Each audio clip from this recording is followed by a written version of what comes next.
नमस्ते सदावत्सले मातृभूमि। हम लोग चर्चा करने जा रहे हैं भारत में कंपटीशन कमीशन की। भारत में गूगल के ऊपर लगभग 1350 करोड़ रुपए की, मुझे लगता है किसी इनकॉर्पोरेशन पर जो सोशल मीडिया हैंडल करती हो या मीडिया हैंडल करती हो, ये पहली ऑर्गेनाइजेशन है जिस पर इतनी बड़ी पेनल्टी लगाई गई है। अब इसका बैकग्राउंड समझने की कोशिश करते हैं कि आखिर गूगल इनकॉर्पोरेशन पर इतनी बड़ी पेनल्टी लगाने का कारण क्या है।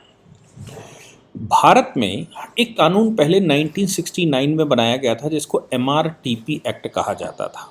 और एमआरटीपी एक्ट का मतलब होता था मोनोपोली रेस्ट्रिक्टिव ट्रेड प्रैक्टिसेस। किसी को भी भारत में मोनोपोली करने का अधिकार नहीं है। किसी भी प्रैक्टिस में कोई भी ट्रेड करने भारत में आया है, कोई भारत में ट्रेड कर रहा है, वो मोनोपोली स्थापित नहीं कर सकता। मोनोपोली स्थापित करने का मतलब है कि उसके पास बहुत धन है, बहुत पैसा है, उसने उसके जो वो काम करता है उसका सभी चीज़ें उसने खुद मैनेज करके रखी। जैसे चाहता है वैसे रेट लगाता है, जैसे चाहता है वैसे खरीदता है, जो रेट में चाहता है वैसे बेचता है। ये भारत में अलाउड नहीं है। बाद में इस कानून को वाजपेयी जी जब सरकार में बैठे तो 2002 में इसका नाम बदलकर कॉम्पिटिटिव कमीशन एक्ट रख दिया गया, सीसीए। अब सीसीए में अगर मोनोपोली ट्रेड प्रैक्टिसेस कोई करता है या कोई मोनोपोली स्थापित करता है किसी मामले के अंदर, तो वो कॉम्पिटिटिव कमीशन के सामने जाएगा। तो सीसीसी तो कॉम्पिटिटिव कमीशन के पास जाएगा। कॉम्पिटिटिव कमीशन के पास वो क्या जाएगा, वो मामला उसके पास जाएगा। तो इसमें कंपटीशन कमीशन एक्ट में ये व्यवस्था दे रखी है कि या तो कोई कंप्लेंट करे, सेक्शन 19 में ऐसा कहा गया है, तो कोई कंप्लेंट करे, और या फिर स्यू मोटो, जब भी कंपटीशन कमीशन के नज़र में कोई बात आती है तो फिर वो उस पर संज्ञान ले सकता है और उसके लिए वो उस इनकॉर्पोरेशन को डायरेक्शन दे सकता है। सेक्शन 27 में ये व्यवस्था रखी है कि वो उस पर डायरेक्शन दे सकता है और उस पर पेनल्टी लगा सकता है। आगे भविष्य में कैसी ट्रेड प्रैक्टिसेस हों इसके लिए भी आदेश दे सकता है। सेक्शन 4 में ये व्यवस्था दी गई है कि कोई भारत में ऐसा काम नहीं करेगा जिससे कि भारत के कंज्यूमर को मजबूर किया जा सकता हो। अब समझते हैं कि आखिर गूगल ने भारत में क्या मजबूरी कर दी। आप सभी, मुझे लगता है भारत में जो लोग फ़ोन रखे होते हैं, एप्पल का बहुत छोटा परसेंटेज है, 5%, 7% या 10% मार्केट पर एप्पल का कब्जा होगा। लेकिन मुख्य रूप से भारत में जो मोबाइल फ़ोन पर, स्मार्टफोन पर कब्जा है वो गूगल का है। गूगल का क्यों है? गूगल का कब्जा होने का कारण है एंड्रॉयड 2005 में जब टेक्नोलॉजी विकसित हुई थी तो गूगल ने वो टेक्नोलॉजी खरीद ली थी। खरीदने के बाद उसने उसको और डेवलप किया। डेवलप करने के साथ ही स्मार्टफोन्स बड़े स्तर पर आने लगे। स्मार्टफोन में जो ऑपरेटिंग सिस्टम होता है वो एंड्रॉयड का होता है। तो हम जब खरीदने जाते हैं तो हम कहते हैं कि हमें एप्पल चाहिए या फिर मतलब iOS चाहिए या फिर हमें एंड्रॉयड चाहिए। और ऐप डेवलपमेंट भी होता है तो ऐप डेवलपमेंट भी एंड्रॉयड और एप्पल बेस्ड होता है, iOS बेस्ड होता है। तो बात ये आती है कि iOS बेस्ड अलग इंस्टॉलेशन होता है और एंड्रॉयड बेस्ड अलग होता है। अब एंड्रॉयड फ़ोन होने की वजह से, यानी कि ऑपरेटिंग सिस्टम एंड्रॉयड होने की वजह से उसके जो सॉफ्टवेयर एप्लीकेशंस होते हैं वो केबल प्ले स्टोर पर मिलते हैं। तो प्ले स्टोर उसी बेस पर आपको बनाना पड़ेगा। प्ले स्टोर उसका जैसा चाहे वैसा पैसा लेता है और पार्टनरशिप भी रखता है कि आप अगर प्ले स्टोर पर डालेंगे और उससे अपने ऐप को किसी को डाउनलोड करवाएंगे तो फिर उसमें जो आमदनी होगी उसका एक हिस्सा गूगल लेगा। दूसरी बात ये आती है, ये तो उनकी हो गई जो ऐप चलाना चाहते हैं या ऐप के माध्यम से व्यापार करना चाहते हैं। दूसरी बात हो गई मेरे लिए क्या, मैंने अगर एंड्रॉयड फ़ोन खरीदा तो फिर आपका वो एक्टिव ही तभी हो सकता है जब जीमेल का एक एड्रेस उस पर डालेंगे। हालांकि जीमेल उस पर बनाने का अधिकार है कि आप उस पर जीमेल का अकाउंट क्रिएट कर लें, लेकिन जीमेल का अकाउंट बनाने के बाद ही एंड्रॉयड एप्लीकेशन आपकी चालू होगी। दूसरी बात ये भी है कि वो जब आपसे एंड्रॉयड एप्लीकेशन शुरू करेगा तो आपसे तमाम दुनिया भर के एग्रीमेंट करवाता है, और वो एग्रीमेंट्स में दुनिया की सारी परमिशन लगभग आपसे ले लेता है। अगर आप उन परमिशंस को डिनाई कर देते हैं या उनको डिसएग्री कर देते हैं या अलाउ नहीं करते हैं, सपोज उसने कहा कि आपकी फ़ोटो एक्सेस करेंगे, उसने कहा आपके फ़ोन के अंदर का डेटा एक्सेस करेंगे, उसने कहा कि आपके फ़ोन की कॉल रिकॉर्ड्स हम एक्सेस करेंगे, उसने कहा आपके डेटा को बदलने अदलने सही करने गलत करने और ये वो करने का अधिकार हमको होगा, उसने कहा कि आप जो फ़ोन नंबर वहाँ फीड करेंगे उन फ़ोन नंबर को एक्सेस करने का अधिकार गूगल को होगा, उसने कहा कि आपके फ़ोन पर जो भी चल रहा होगा उस सभी को एक्सेस करने का अधिकार गूगल को होगा। कैसे करता है? आपने अपना बैंक अकाउंट खोला और बैंक अकाउंट में पासवर्ड डाला तो गूगल तुरंत एक आपको मैसेज देता है, कहता है can we save, do you want to save the password. अब वो पासवर्ड तभी सेव हो सकता है जब गूगल उसको रीड कर लेगा। तो मेरा बैंक अकाउंट है, मैं एंड्रॉयड के माध्यम से बैंक अकाउंट ऑपरेट करना चाहता हूँ, गूगल को हमने सारी परमिशन दे रखी है।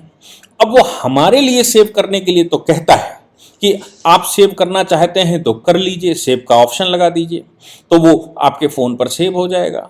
लेकिन बात यहाँ पर आती है कि गूगल के पास सारी परमिशंस हैं, वो सारी परमिशंस हमारी लेकर रहता है। मेरा कोई भी सीक्रेट नहीं है अगर एंड्रॉयड आपने रखा हुआ है, और जब तक आप अपने सीक्रेट्स को उनको शेयर करने या उनको एक्सेस करने की अनुमति नहीं देते तब तक वो एंड्रॉयड एप्लीकेशन आपकी चल नहीं सकती, आपका फ़ोन एक्टिव ही नहीं हो सकता। तो अब सवाल ये पैदा होता है कि अपना बचा क्या।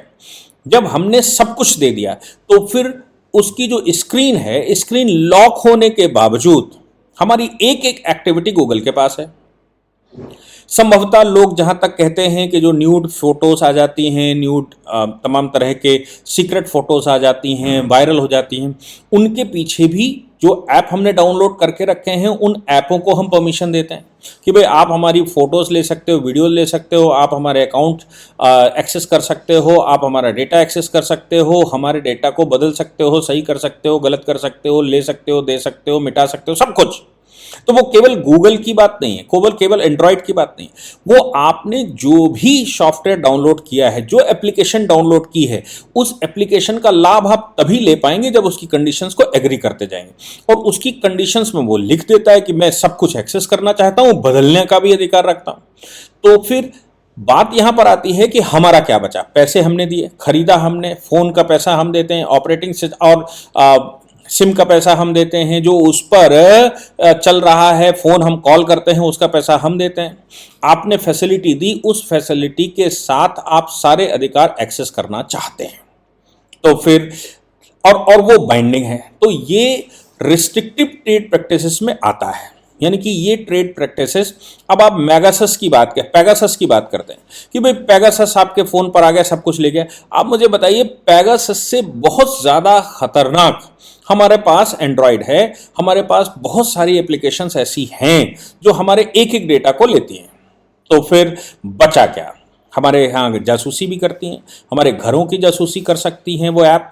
हमारे फ़ोन रखा हुआ है, अपने आप वो एक्सेस हो जाता है, वो एक्सेस होने के बाद सब कुछ ले जाता है। आपको याद होगा कि जब तक ये जो अनलिमिटेड वाले पैक नहीं चले थे, केवल पैसे डालकर फ़ोन किया जाता था, तो मालूम पड़ा कि कोई सर्विस अपने आप एक्टिव हो गई और अपने ने उसमें 500 रुपये डालकर रखे, वो 500 एक साथ उड़ गए शाम तक और वो सर्विस एक्टिव हो गई। आज भी ये होता है कि मालूम पड़ा कि वास एक्सेस करना नहीं चाहते, एक्टिव करना नहीं चाहते, या फिर हम कोई म्यूजिक लेना नहीं चाहते, कॉलर ट्यून लेना नहीं चाहते, कॉलर ट्यून को हम अनुमति नहीं देना चाहते, हम बजाना नहीं चाहते, फिर भी वो ऑटोमेटिकली अगर पैसे डालकर हमने रखे हैं तो ऑटोमेटिकली एक्टिव हो जाती है और वो पैसे हमारे अकाउंट से कट जाते हैं। जब उनसे बात करो फ़ोन पर या कॉल सेंटर पर तो कहते हैं सर आपने ही एक्सेस किया था, आपने ही उस पर ओके किया था। अब ओके करने वाला कोई वायरस था, वायरस बनाकर डाला गया था, वो वायरस अपने आप एक्टिव कर लेता है। तो ऐसा बहुत सारी कंपनियां हमारे फ़ोनों के साथ खेलती हैं। खास तौर से ऑनलाइन अकाउंट में जो बहुत सारे गड़बड़ होते हैं वो एंड्रॉयड एप्लीकेशन पर या iOS, लोग कहते हैं कि ज़्यादा सेव, तो कुछ ज़्यादा सेव है लेकिन परमिशन तो उसको भी दी जाती है। इस बात को लेकर कंपटीशन कमीशन के पास एक पिटीशन चली गई। कंपटीशन कमीशन ने गूगल को बुलाया। गूगल ने कहा कि साहब हम मोनोपोली तो नहीं रखते। क्यों? क्योंकि एंड्रॉयड के अपोजिशन में यहाँ पर मैक है। मैक से मतलब एप्पल है। तो एप्पल इनकॉर्पोरेशन के पास जो प्रोडक्ट है वैसे ही हमारा प्रोडक्ट है, तो हम कंपटीशन में हैं। अतः उस कंपटीशन में किसी भी प्रकार से हम मोनोपोली नहीं रखते। दूसरी बात आई थी कि अनरेस्ट्रिक्टिव ट्रेड प्रैक्टिसेस। तो अनरेस्ट्रिक्टिव प्रैक्टिसेस ये हैं कि आप किसी के ऊपर जबरदस्ती कुछ बाइंड नहीं कर सकते। तो उसमें जो कंपटीशन कमीशन ने उन्होंने उनसे कहा कि भाई आप मुझे एक बात बताइए कि आप जबरदस्ती ये ओके करवाते हो, जबरदस्ती एग्रीमेंट करवाते हो, जबरदस्ती आप कंडीशंस एक्सेप्ट करवाते हो, और जबरदस्ती कुछ ऐप ऐसे हैं जो आप डाउनलोड करके देते हैं, वो ऑटोमेटिकली डाउनलोड हो ही जाते हैं, वो सिस्टम में होते हैं, एंड्रॉयड एप्लीकेशन के साथ आते हैं, और उनको वहां से हटाने या डिलीट करने का भी प्रावधान नहीं होता।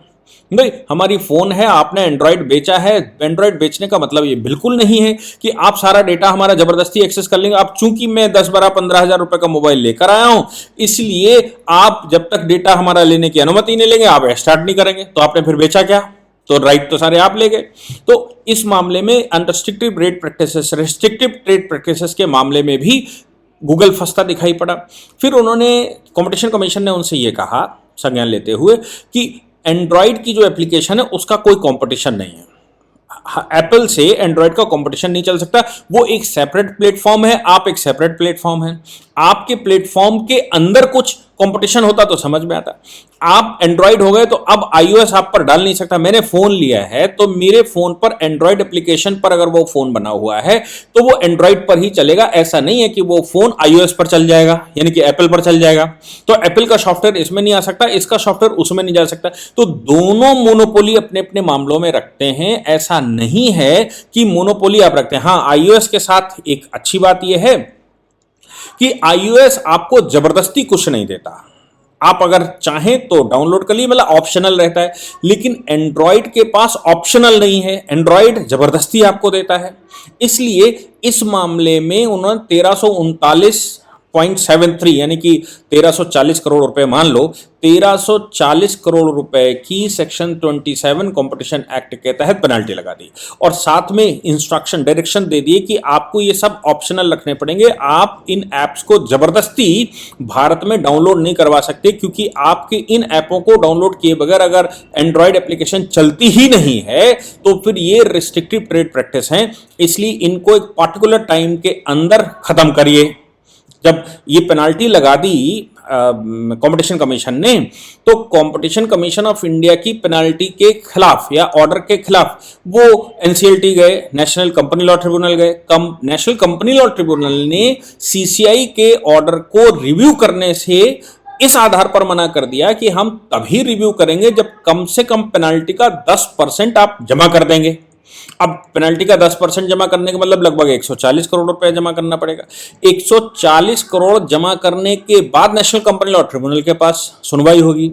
नेशनल कंपनी लॉ ट्रिब्यूनल के ये 10% वाले ऑर्डर को कि 10% अब जमा कर दें तो हम सुनवाई करेंगे, समझेंगे क्या है गणित, उसके ऑर्डर के खिलाफ ऑनरेबल सुप्रीम कोर्ट में गूगल पहुंच गया। सुप्रीम कोर्ट में चूंकि नेशनल कंपनी लॉ ट्रिब्यूनल ने 16 जनवरी की तारीख दी थी कि 16 जनवरी से पहले आप 10% जमा कर दीजिए तो इसकी सुनवाई हो सकती है। तो फिर वो मामला जब ऑनरेबल सुप्रीम कोर्ट गया तो अभिषेक मनु सिंघवी मेरे ख्याल से हैं, वो कोर्ट के सामने फाइल करने के बाद वो मेंशनिंग में चले गए ऑनरेबल चीफ जस्टिस के पास। ऑनरेबल चीफ जस्टिस 1400 करोड़ रुपए का मामला है, 1340 करोड़ रुपए का। तो 1340 करोड़ रुपए के मामले में ऑनरेबल चीफ जस्टिस के सामने जब मेंशन किया गया तो उन्होंने उसको स्वीकार कर लिया, जल्दी सुनवाई के आश्वासन दे दिए। अभी क्या होगा पता नहीं, लेकिन ये बात तय है कि जो विषय सामने निकल कर आया है वो भारत के स्पाई सिस्टम, भारत की सुरक्षा, भारत की प्रिवेसी, इनके लिए बहुत इंपॉर्टेंट विषय है। वो केवल कंपटीशन कमीशन का या रिस्ट्रिक्टेड ट्रेड प्रैक्टिस का नहीं है। मेरी नजर में वो आर्टिकल 21 का भी मैटर है। क्यों? क्योंकि right to life and personal liberty हमारे पास है, और right to life and personal liberty में आर्टिकल 19 भी इसमें इन्वॉल्व होता है, right to speech and expression. लेकिन right to privacy, right to life and personal liberty में राइट टू प्रिवेसी एक फंडामेंटल राइट बनता है। खड़क सिंह का जजमेंट आपको याद होगा, जिसमें यह कहा गया था बिना किसी कारण के आप किसी का पीछा भी नहीं कर सकते, आप किसी के बारे में वॉच नहीं कर सकते। पुलिस को इंस्ट्रक्शन दिए गए थे कि आप नहीं कर सकते, क्योंकि हर व्यक्ति की प्रिवेसी है। उस प्रिवेसी के मामले में अगर आपको उसका पीछा करना है, फोन टैपिंग करनी है, देखिए यहां इनको सारी अनुमति है कि वो सब कर सकते हैं। और उधर दूसरी तरफ सरकार अगर फोन टैपिंग करती है, पेगासस इश्यू इतना बड़ा देश में उठा दिया जाता है और वो फंडामेंटल राइट्स आर्टिकल 21 पे पूरा गेम चला जाता है। और ये कहा जाता है कि आप सुरक्षा कारणों से भी, भारत की सुरक्षा को ध्यान में रखते हुए भी फोन टैपिंग नहीं कर सकते। फोन टैपिंग अगर आपको करनी है तो उसके लिए आपको आर्टिकल 20 के तहत, जो 22 के तहत जो व्यवस्था दे रखी है प्रिवेंटिव डिटेंशन की, उसके तहत आपको करना पड़ेगा। और उसके अलावा आपको ब्ला ब्ला ब्ला कमीशन बनाना पड़ेगा। वो 1 क्लास के अफसर होंगे, वो स्टेट को, वो कमिश्नर आपको अनुमति देगा। अनुमति के अनुसार ही फोन टैपिंग हो सकती है, नहीं तो फोन टैपिंग नहीं हो सकती। चाहे आप कितना भी बड़ा आतंकवादी क्यों ना हो, कितना बड़ा दुश्मन क्यों ना हो, उसकी फोन टैपिंग आपको नहीं कर सकते। और आप कोई ऐसा स्पाई सॉफ्टवेयर भी नहीं डाल सकते। और सरकार सिक्योरिटी पर्पज से कुछ भी नहीं कर सकती। क्यों? क्योंकि आर्टिकल 21 का फंडामेंटल राइट बनता है। लेकिन यहां पर एंड्रॉइड एप्लीकेशन की बात करें, iOS एप्लीकेशन की बात करें, उसका दूसरा कारण यह भी मैं मानता हूं कि इस बात से मैं सहमत हूं कि भारतीयों ने ये सब बनाए हैं, लेकिन वो भारत के लिए नहीं बनाए। वो सब नौकरी करने वाले नौकरों ने उनके लिए बनाए हैं। गूगल के लिए बनाया है, वो मैक के लिए बनाया है, वो माइक्रोसॉफ्ट के लिए बनाए, भारत वालों के लिए नहीं बनाए हैं। इतनी क्षमताएं हमारे यहाँ 1000 साल तक गुलामी करने के बाद विकसित ही नहीं हो पाई कि हम अपना कुछ बना सकते। हमारी IT इंडस्ट्री को देश में, संसार में, ये हम कहते हैं कि हमारी IT इंडस्ट्री संसार की सबसे स्ट्रांग एजेंसी है, लेकिन हम IT इंडस्ट्री में भी, मैं बड़ी जिम्मेदारी के साथ कहना चाहता हूं, IT इंडस्ट्री में 100%, 1% को भी मैं उसमें चांस नहीं देना चाहता। 100% हम कर्मचारी लोग हैं। 100% we are the labour in IT industry. तो हम डेवलप करते हैं, हम बनाते हैं, और बनाने के बाद कॉपीराइट उनका होता है, हमको उस बात की सैलरी मिलती है, उस बात का पैसा मिलता है। तो हम कहें जरूर IT इंडस्ट्री में, तो IT इंडस्ट्री में हम लेबर क्लास हैं। हमारे यहाँ सुंदर पिचाई पैदा हो सकता है, हमारे यहाँ नडेला पैदा हो सकता है, वो लेकिन काम उनके लिए ही करेगा, वो भारत के लिए काम नहीं कर सकता। क्यों? क्योंकि हम गुलामी की मानसिकता से पीड़ित लोग हैं। हमें नौकर बनना है और हमें नौकरी ही चाहिए।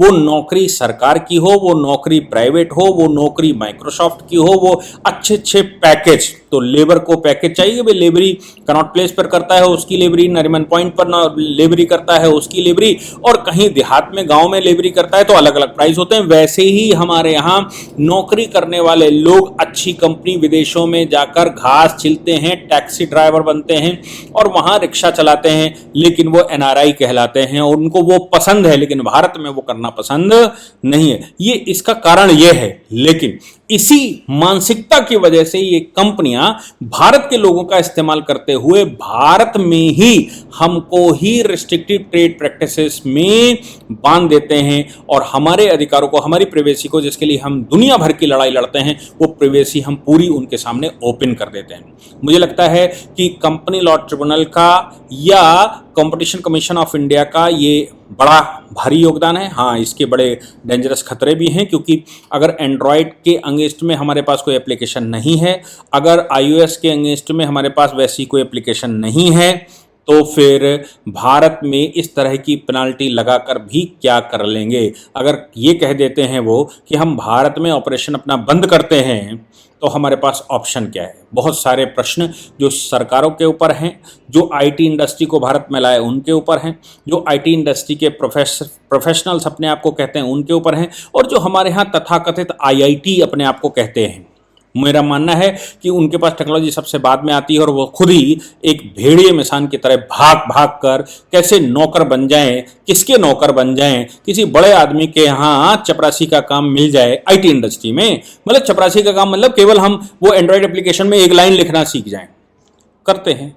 ये भारत का दुर्भाग्य है कि 70-75 वर्ष आज़ादी के बाद भी आज हम वहाँ खड़े हैं जहाँ हम नीचे अगर देखते हैं तो अपने को आना अच्छा नहीं लगता और ऊपर हम जा नहीं सकते, त्रिशंकु की तरह फंसे दिखाई पड़ते हैं। कौन करेगा, कैसे करेगा, क्या करेगा, ये तो आप सब तय करेंगे। भारत के लोग, अगली जनरेशन तय करेगी कि हम कुछ कर सकते हैं या नहीं। लेकिन जो सरकार कर सकती थी, जो हमारे ट्रिब्यूनल्स कर सकते थे, उन्होंने वो किया। लेकिन अभी सुप्रीम कोर्ट में मामला गया, 1340 करोड़ का मामला है। क्या उसका हश्र होगा, ये तो भविष्य बताएगा। जय हिंद, जय भारत, वंदे मातरम।